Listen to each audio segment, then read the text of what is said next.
এবার সাকিবের Facebook post নিয়ে হচ্ছে ব্যাপক সমালোচনা।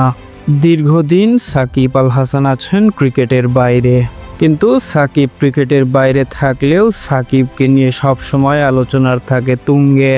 এবার সাকিব আল হাসানের ফেসবুক পোস্ট নিয়ে হচ্ছে আলোচনা সমালোচনা। বোলিং নিষেধাজ্ঞা উঠে যাওয়ার পর মাঠে নামার আগেই জড়িয়ে পড়েছেন জনপ্রিয় ব্যাটিং সাইট অনেক্সবেটের সাথে, এবং অনেক্সবেটের সাথে জড়িয়ে পড়ার বিষয়টি তিনি তার ভেরিফাইড ফেসবুক পেজে পোস্ট করেছেন। ফেসবুক পোস্টে তিনি তার ভক্ত ও ক্রিকেট সমর্থকদের অনেক্সবেটে বাজি ধরার জন্য অনুপ্রাণিত করেছেন।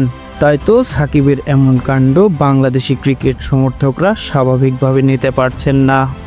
বাংলাদেশ ক্রিকেটে বেটিং বা বাজি সোজাসুজিভাবে নিষিদ্ধ, কিন্তু সাকিবের ক্ষেত্রে বিষয়টি যেন ভিন্ন।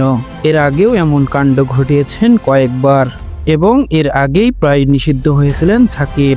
সেই একই কাণ্ড আবারও ঘটালেন সাকিব। সাকিবের মতো তারকা ক্রিকেটার থেকে এমন কাণ্ড আশা করেননি ভক্তরা। তাই তো হচ্ছে আলোচনার সমালোচনা। OneXBet, your history, your victory.